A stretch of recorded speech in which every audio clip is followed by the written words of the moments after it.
Headlight ಇಲ್ಲದ ಬಸ್ಗೆ mobile torch ಬೆಳಕೆ ಆಧಾರ. KKRTC ಬಸ್ನ ಅಪಾಯಕಾರಿ ಸಂಚಾರ ವೈರಲ್.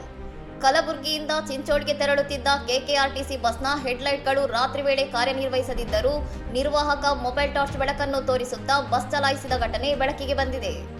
ಕತ್ತಲೆಯಲ್ಲಿ ಅಪಾಯಕಾರಿಯಾಗಿ ಸಾಗುತ್ತಿರುವ ಈ ಬಸ್ನ ದೃಶ್ಯಗಳು ಸಾಮಾಜಿಕ ಜಾಲತಾಣಗಳಲ್ಲಿ ವೈರಲ್ ಆಗಿದ್ದು, ಪ್ರಯಾಣಿಕರ ಜೀವದೊಂದಿಗೆ ಚೆಲ್ಲಾಟವಾಡುತ್ತಿರುವ ಸಾರಿಗೆ ಸಂಸ್ಥೆಯ ನಿರ್ಲಕ್ಷ್ಯದ ವಿರುದ್ಧ ಆಕ್ರೋಶ ವ್ಯಕ್ತವಾಗಿದೆ. ದೋಷ ಉಂಟಾದ ನಂತರವೂ ಬಸ್ ಅನ್ನು ನಿಲ್ಲಿಸದೆ ಅತ್ಯಲ್ಪ ಬೆಳಕಿನ ನೆರವಿನಲ್ಲೇ ಅಪಾಯಕಾರಿ ಪ್ರಯಾಣ ಮುಂದುವರೆಸಿರುವುದು ಸಾರ್ವಜನಿಕರ ಸುರಕ್ಷತೆಯ ಕುರಿತು ಗಂಭೀರ ಪ್ರಶ್ನೆಗಳನ್ನು ಎತ್ತಿದೆ. ಪ್ರಯಾಣಿಕರು ತಮ್ಮ ಜೀವವನ್ನು ಕೈಯಲ್ಲಿ ಹಿಡಿದು ಈ ಪ್ರಯಾಣವನ್ನು ಮುಂದುವರಿಸಬೇಕಾದ ದುಸ್ಥಿತಿ ಎದುರಾಗಿತ್ತು ಎಂದು ವರದಿಯಾಗಿದೆ. ಇಂತಹ ವಾಹನಗಳನ್ನು ರಸ್ತೆಗೆ ಇಳಿಸುವ ಮುನ್ನ ಸರಿಯಾದ ತಾಂತ್ರಿಕ ಪರೀಕ್ಷೆ ನಡೆಸಬೇಕು ಹಾಗೂ ಈ ಘಟನೆಗೆ ಕಾರಣರಾದವರ ವಿರುದ್ಧ ಕಠಿಣ ಕ್ರಮ ಕೈಗೊಳ್ಳಬೇಕೆಂದು ಸಾರ್ವಜನಿಕರು ಆಗ್ರಹಿಸಿದ್ದಾರೆ.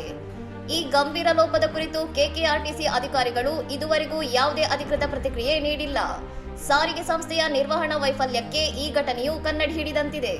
ಇನ್ನಷ್ಟು ಸುದ್ದಿಗಳಿಗಾಗಿ ನೋಡ್ತಾ ಇರಿ ಸೌರಂ ಟಿವಿ.